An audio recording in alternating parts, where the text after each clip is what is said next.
तो क्या मंत्री पद से इस्तीफा दे चिराग पासवान लड़ेंगे बिहार विधानसभा चुनाव? क्या चिराग पासवान छोड़ देंगे भारतीय जनता पार्टी का साथ? क्या चिराग पासवान मिलाएंगे तेजस्वी यादव से हाथ? दर्शकों, चिराग पासवान के एक बयान ने इस वक्त भारतीय जनता पार्टी में हड़कंप मचा दिया है। चिराग पासवान ने साफ तौर पर कहा कि मुझे केंद्र की राजनीति में कोई दिलचस्पी नहीं है, मैं बिहार की राजनीति में दिलचस्पी रखता हूं। मैं बिहार में वापसी करना चाहता हूं और आने वाले समय में मैं बिहार विधानसभा का चुनाव लड़ूंगा। मुख्यमंत्री के सवाल पर वो कहते हैं कि जरूर समय आने पर देखेंगे। और जिस तरीके से उन्होंने कहा कि तेजस्वी यादव, तेज प्रताप यादव मेरे भाई हैं और मेरे परिवार के हिस्सा हैं, और ऐसे में उन्होंने प्रशांत किशोर को लेकर कहा मेरे अच्छे दोस्त हैं। तो क्या चिराग पासवान के मन में एक ऐसा सवाल उठ रहा है जो इस वक्त देश की राजनीति में लगातार कहीं ना कहीं पूछा जा रहा है कि क्या चिराग पासवान मोदी का साथ छोड़ देंगे? क्या चिराग पासवान, जो खुद को मोदी का हनुमान कहते हैं, वो कहीं ना कहीं प्रधानमंत्री मोदी से बगावत कर लेंगे? चिराग पासवान ने आखिर बिहार विधानसभा चुनाव जब नजदीक है तो ऐसा बयान क्यों दिया? क्या चिराग पासवान के मन में कुछ और चल रहा है और इस बयान के क्या मायने हैं? क्या कुछ संभावनाएं बिहार की राजनीति में दिखती हुई नजर आ रही है? मेरे साथ इस मुद्दे पर बातचीत करने के लिए अमन सर मौजूद हैं। सर, आपका बहुत बहुत स्वागत है। सर, जिस तरीके से आप बिहार की राजनीति को लगातार देख रहे हैं, समझ रहे हैं, चिराग पासवान का यह बयान ऐसे समय पर जब कहीं ना कहीं अंबेडकर विवाद को लेकर के एनडीए कुनबा है, भारतीय जनता पार्टी है, वो फंसती हुई नजर आई। मुस्लिमों का दबाव लगातार नीतीश कुमार, चिराग पासवान पर बढ़ रहा है। और जिस तरीके से चिराग पासवान ने कहा कि मुझे केंद्र की राजनीति में कोई दिलचस्पी नहीं है, मुझे मेरा प्रदेश बुला रहा है, कैसे देख रहे हैं आप? देखिए, बिल्कुल सिराज, ये बड़ा ही मैं कहता हूँ कि इस समय एनडीए के अंदर घमासान का समय दिखाई पड़ रहा है, क्योंकि यहाँ जो भी सहयोगी दल हैं वो बीजेपी के नाराज नजर आते हैं। चिराग पासवान का आपने जिक्र किया, 17% की आबादी तकरीबन मुस्लिम है बिहार के अंदर। आने वाले 6 महीने के अंदर चुनाव भी हैं। इन तमाम संभावनाओं को देखते हुए चिराग पासवान ने जिस तरह से एक टीवी शो में कह सकते हैं कि बयान दिया है, बात रखी है, उसने बीजेपी के अंदर खलबली मचा दी है।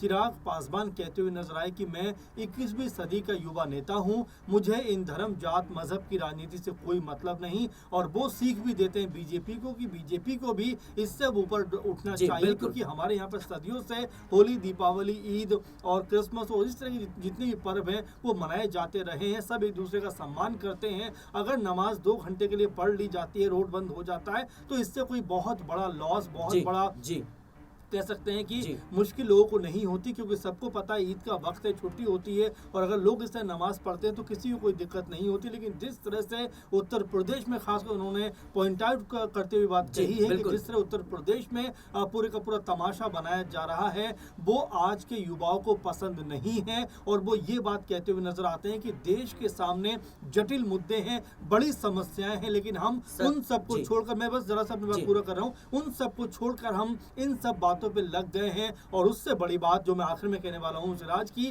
जो चिराग पासवान ने कहा कि उन्होंने कुछ दिनों पहले इफ्तार पार्टी का आयोजन किया था। इफ्तार में बहुत सारे लोग थे, कह रहे मैं खुद वहां पर मौजूद था और इफ्तार करते वक्त मेरे टीका लगा हुआ था। किसी मुस्लिम को इससे कोई प्रॉब्लम नहीं हुई, किसी हिंदू को इससे कोई प्रॉब्लम नहीं हुई। यानी कि जो धर्म है, जो मजहब है, वो बहुत प्राइवेट मसला है, इससे ना मुझे उसको दिक्कत है, ना उससे मुझे कोई दिक्कत है। यानी कि अपना अपना धर्म मनाइए, मानिए, त्योहार उत्साह के साथ एंजॉय करिए। लेकिन जिस तरह की कह सकते हैं कि उत्तर प्रदेश में माहौल देखने को मिल रहा है, उसको लेकर साफ चिराग पासवान ने कर दिया है कि इस राजनीति से वो जरा भी खुश और संतुष्ट नहीं है। सर, लेकिन मेरा सवाल यह है कि जिस तरीके से हाल ही में गृह मंत्री अमित शाह ने अंबेडकर को लेकर एक बयान दिया, उसके बाद देश में विवाद भी देखने को मिला, और एनडीए और साथ ही भारतीय जनता पार्टी की जो तमाम सहयोगी पार्टियां हैं उनकी भी आलोचना देखने को मिली। इसके साथ ही देखा जाए तो चिराग पासवान से सवाल पूछे जाने लगे, नीतीश कुमार से सवाल पूछे जाने लगे कि भाई आप तो दलितों के हितैषी बताते हैं खुद को, लेकिन आज अंबेडकर का मुद्दा है तो चुप क्यों है? दूसरी तरफ देखा जाए तो मुस्लिमों का लगातार दबाव जो है चिराग पासवान पर बढ़ रहा है। क्या लगता है आपको कि इन तमाम मुद्दों को देखते हुए चिराग पासवान को इस बात का एहसास हो चुका है कि ज्यादा समय तक अगर भारतीय जनता पार्टी के साथ रहे तो हमारी जो आइडियोलॉजी है, जो पार्टी की विचारधारा है, वो खत्म हो जाएगी? देखिए, बिल्कुल सिराज, अगर मैं चिराग पासवान के पिता की बात करूं तो रामविलास पासवान अक्सर इस तरह के जो कार्यक्रम होते उसमें पहुंचते थे, बाकायदा टोपी लगाए हुए नजर आते थे। खैर देखिए वो गुजरे ज़माने की बात है, लेकिन आज चिराग पासवान जैसे युवा नेता अगर इस तरह की बात को कहेंगे कि भाई धर्म जाति की अब जो है हमारी राजनीति में उतनी ज़रूरत नहीं है, क्योंकि ज़रूरत यहाँ पर विकास की है, रोज़गार की है और तमाम जो जटिल समस्याएं देश के सामने खड़ी हैं उनको सुलझाने की है। हम हर त्यौहार को लेकर जिस तरह तनाव का माहौल बना देते हैं उससे ऊपर उठना चाहिए। इसके अलावा भी आप देखिए कि बिहार में अब 4-5 महीने के अंदर चुनाव होने वाला है और वहाँ पर भी 17% जो है मुस्लिम कम्युनिटी के लोग आते हैं। 1.5 से पौने 2 लाख के आसपास या लगभग 2 करोड़ के आसपास जो वोट है, मतदाता हैं, वो मुस्लिम समुदाय से आते हैं और चिराग पासवान की पार्टी को मुस्लिमों का सपोर्ट हमेशा से मिलता रहा है। लेकिन जिस बात की उम्मीद चिराग पासवान से थी कि वो कब तक आखिर चुप बैठेंगे, उन्होंने अब अपनी चुप्पी तोड़ी है और इस तरह से तोड़ी है कि बीजेपी की नींद इससे हराम हो सकती है। क्या लगता है आपको तेजस्वी यादव के साथ वो मिलकर चुनाव लड़ेंगे या डिप्टी सीएम पद जो है उन्हें मिल सकता है? देखिए बिल्कुल आपने शुरू में एक बात का जिक्र किया कि तेजस्वी को अपना भाई मानते हैं। पहले भी उन्होंने ये बात कही है कि वो तेजस्वी को अपना भाई मानते हैं, तेजस्वी भी उनको अपना भाई की तरह देखते हैं। तो आप समझ सकते हैं कि राजनीति है और देखिए राजनीति में कब किसकी तरफ कौन करवट बदल ले कहा नहीं जा सकता। रामविलास पासवान ने एक समय मोदी जी के लिए कई तरह के शब्दों का इस्तेमाल किया था, लेकिन आखिर में वो बीजेपी में या इंडिया कुनबे में शामिल हो गए। तो राजनीति है और यहाँ पर ये नहीं कहा जा सकता कि पुख्ता तौर पर परमानेंट तौर पर यहाँ पर एक जो दल है वो दूसरे दल के साथ में रहने वाला है। शिवसेना बीजेपी का गठबंधन बहुत मजबूत माना जाता था, लेकिन समय के साथ उसमें भी जंग लग गई और दोनों अलग हो गए। तो यहाँ चिराग पासवान को भी मुझे ऐसा लगता है कि बीजेपी की जो आइडियोलॉजी है वो उनको रास नहीं आ रही। इसके अलावा उत्तर प्रदेश में अगर चलें तो यहाँ पर जयंत चौधरी भी लगातार बीजेपी के ऊपर करारे हमले कर रहे हैं, क्योंकि उनकी पार्टी ने अपना स्पष्ट रुख करते हुए कहा कि अगर कोई भी कह सकते हैं नमाजी अगर मस्जिद के अंदर भीड़ है और अगर वो सड़क पे नमाज पढ़ लेता आधा घंटे में, 10 मिनट में, 15 मिनट में ये नमाज खत्म हो जाती है, तो इससे कोई तूफान खड़ा नहीं होने वाला है,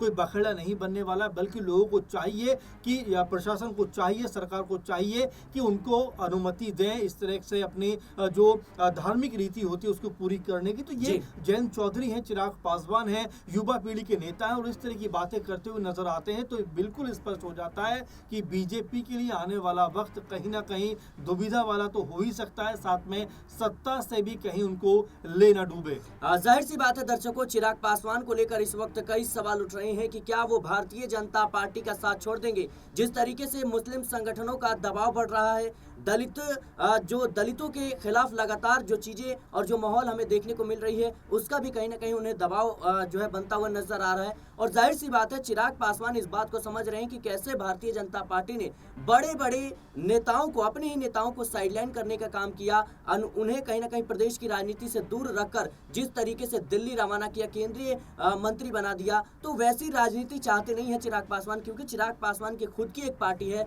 अपनी पार्टी का विस्तार चाहते हैं, अपनी पार्टी को बढ़ाना चाहते हैं ताकि वो भविष्य में मुख्यमंत्री बन सके। और इसी लिहाज से माना यह जा रहा है कि चिराग पासवान केंद्र की राजनीति से छुट्टी लेना चाहते हैं, बिहार विधानसभा चुनाव लड़ते हुए भी नजर आ सकते हैं। हालांकि उन्होंने कहा कि मैं जल्द ही बिहार में सक्रियता दिखाऊंगा और बिहार में चुनाव की तैयारी भी करूंगा। हालांकि देखा जाए तो कहीं ना कहीं चिराग पासवान और तेजस्वी यादव के बीच जो तालमेल हमें देखने को मिल रही है, इससे साफ संकेत मिलता है कि कहीं ना कहीं चिराग पासवान इंडिया गठबंधन में शामिल हो सकते हैं। चिराग पासवान भारतीय जनता पार्टी का साथ छोड़ सकते हैं, क्योंकि सवाल यह भी है कि कई मौकों पर चिराग पासवान कह चुके हैं कि जब तक मेरे प्रधानमंत्री मोदी मेरे साथ है तब तक मैं एनडीए का साथ नहीं छोड़ूंगा। लेकिन प्रधानमंत्री का जो एक समय है जो भारतीय जनता पार्टी के अनुसार वो कहीं ना कहीं पूरा होने वाला है और जल्द ही प्रधानमंत्री में भी कहीं ना कहीं जो कुर्सी है उसमें भी बदलाव देखने को मिल सकता है। हालांकि देखना होगा कि क्या प्रधानमंत्री मोदी के जाने के बाद चिराग पासवान भी एनडीए का साथ छोड़ देंगे, सबसे बड़ा सवाल है। फिलहाल के लिए इस रिपोर्ट में इतना ही।